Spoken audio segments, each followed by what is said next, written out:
So guys, may extension wire tayong DIY.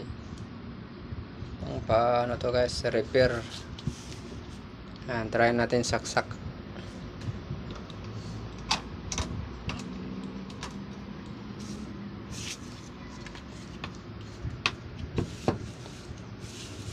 Ngayon ito, switch natin, switch on. May fuse to nilagay ko guys. Kaya safety ang ano natin guys. On natin. Yan. Testing natin i-charge.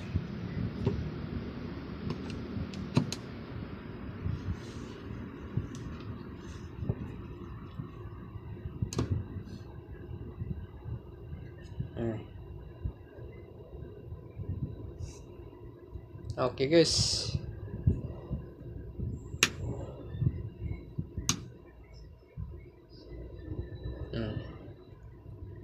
Diba? Okay.